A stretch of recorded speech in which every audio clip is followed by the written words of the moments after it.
Doctor जो इस वक्त हमारे साथ जुड़े हैं, मैं सबका बहुत स्वागत करती हूँ और सबसे पहले डॉक्टर उमा कुमार का रुख करना चाहूँगी। मैम, बहुत बहुत स्वागत है।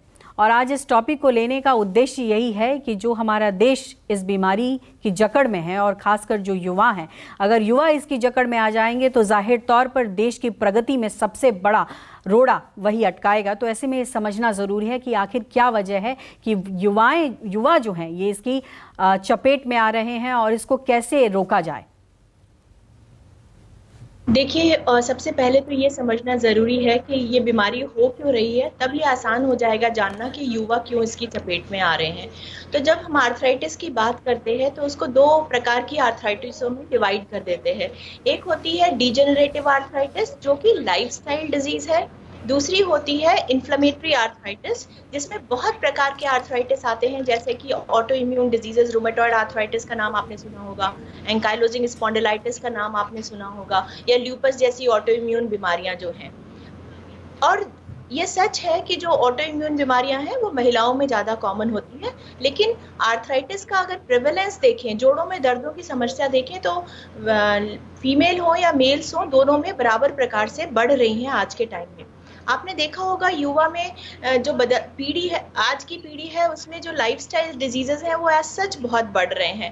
और उसका कारण है उनका खान पान, फिजिकल एक्टिविटी का ना होना, ओबेसिटी का बढ़ना, स्ट्रेस का बढ़ना, उनके स्लीप आवर्स कम हो जाना, बहुत ज़्यादा मोबाइल का यूज़ करना, लैपटॉप का यूज़ करना। यूज़ करने तक ठीक है, लेकिन गलत पोस्चर में इन सब जो अप्लायंसेस हैं, जो टेक्नोलॉजी है, उसका इस्तेमाल करना। और आप देख रही हैं कि जो वातावरण में चेंजेस आ रहे हैं बिकॉज ऑफ क्लाइमेट चेंज, उसकी वजह से भी जो जोड़ों की समस्या है वो बढ़ रही हैं। एक विटामिन डी डेफिशिएंसी भी जोड़ों में दर्द को बढ़ावा देती है। और इन्फेक्शंस जो हो रहे हैं, रिकरेंट इन्फेक्शन, अभी आपने देखा हम एक पैंडेमिक से आउट हुए हैं, उसमें उसकी वजह से बहुत सारे लोगों को ये जोड़ों की समस्याएं हो रही हैं। तो कुल मिलाकर बहुत सारे फैक्टर, और स्मोकिंग एक बहुत बड़ा कारण है ऑटो इम्यून डिजीजेस के बढ़ने का। और इसके अलावा जो एयर पोल्यूशन है, एक हमारी स्टडी में भी ये सामने आया था कि उनमें सब क्लिनिकल ऑटो इम्यूनिटी ज़्यादा देखी गई। तो एयर पोल्यूशन को भी एक कारण माना जा रहा है आर्थराइटिस के बढ़ने का। और चिकनगुनिया आर्थराइटिस से तो आप सब वाकिफ हैं कि कुछ जो वायरल इन्फेक्शंस होते हैं वो भी जोड़ों की समस्याओं को बढ़ाते हैं। तो देखा जाए एनवायरमेंटल फैक्टर्स एक बहुत बड़ा रोल प्ले कर रहे हैं आर्थराइटिस या आर्थराइटिस जैसी समस्याओं को बढ़ाने में। बिल्कुल, और कई बातें आपने यहाँ पर जिक्र किया कि देखिए क्लाइमेट चेंज है, इन्वायरमेंट का बहुत बड़ा रोल है, लाइफस्टाइल का एक बहुत बड़ा रोल है, और यही जो वजह है वो कुल मिलाकर युवाओं को कहीं ना कहीं अपने चपेट में ले रही हैं।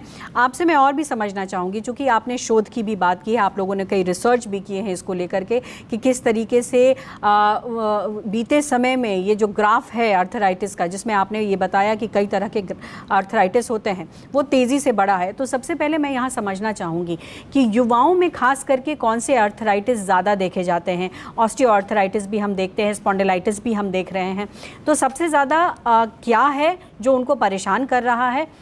और दूसरी बात जो आपने ये कही कि बहुत सारे ऐसे फैक्टर्स हैं जिसकी वजह से ये बढ़ता है, लेकिन इसको किस तरीके से रोका जाए, किस तरीके से सजग होने की ज़रूरत है युवाओं को।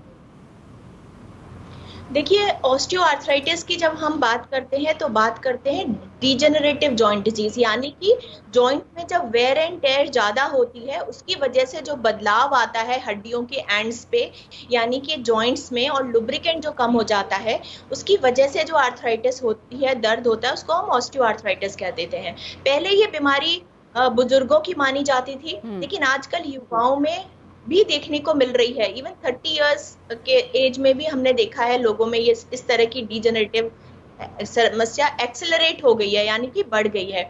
और उसका जो मेन कारण है वो लाइफस्टाइल है। और लाइफस्टाइल जिन फैक्टर्स की मैंने बात करी, जैसे कहा कि ओबेसिटी, वेट बढ़ रहा है, तो वेट का जो पूरा असर है वो अपने जोड़ों पे ही आता है, और जोड़ों में घिसाव ज़्यादा होगा अगर ओबेसिटी होगी तो। दूसरी चीज़ है, आप देखें कि मोबाइल का इस्तेमाल, लोगों कह देते हैं कि सर्वाइकल की प्रॉब्लम हो गई।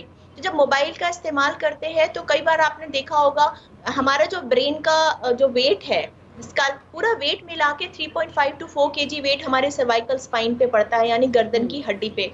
और जब आप मोबाइल का इस्तेमाल करते हैं तो आप अपनी गर्दन को झुकाते हैं, तो जितना ज्यादा गर्दन नीचे झुकती जाती है उतनी गुना वजन हमारी रीढ़ की हड्डी पे ज्यादा पड़ता जाता है। तो सर्वाइकल स्पाइन में जब वेट ज्यादा पड़ेगा तो डिजेनरेटिव चेंजेस यानी कि उसमें वेयर एंड टेयर ज्यादा होगी, और उसकी वजह से जो सर्वाइकल स्पॉन्डाइलोसिस है उसकी समस्या अर्ली एज में शुरू हो जाएगी। कभी कभी लोग मोबाइल को ऐसे लगा लेते हैं और काम कर रहे होते हैं तो दो चीजें एक साथ चल रही हैं, या लैपटॉप का इस्तेमाल कर रहे हैं तो भी गलत पोजीशन में पढ़ रहे हैं बच्चे, तो लेट के पढ़ रहा है, किसी ने अपना लैपटॉप गोद में रखा है, बीन बैग पे बैठे हुए हैं, कमर बिल्कुल स्लाउच पोजीशन में है, तो उसकी इन सब ये एक बहुत बड़ी कारण है जो डिजेनरेटिव आर्थराइटिस युवाओं में मिलने का।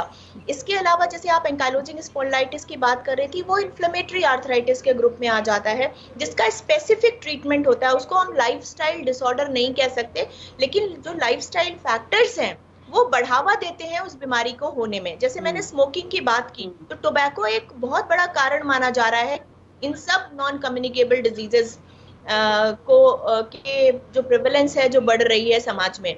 तो उसके लिए बहुत जरूरी है कि हम अपने खान पान पे ध्यान दें, हम अपना जो उठने बैठने का तरीका है, टेक्नोलॉजी को इस्तेमाल करने का और ये तरीका है, महत्वपूर्ण बिंदु है जिसका जिक्र आप कर रही हैं, बहुत महत्वपूर्ण बिंदु है, और यही हम चाहते हैं कि आम लोगों तक ये तमाम चीज़ें पहुँचे, वो समझे कि आप अपने साथ, अपने स्वास्थ्य के साथ क्या खिलवाड़ कर रहे हैं, उसको जानिए, समझिए और सचेत होइए।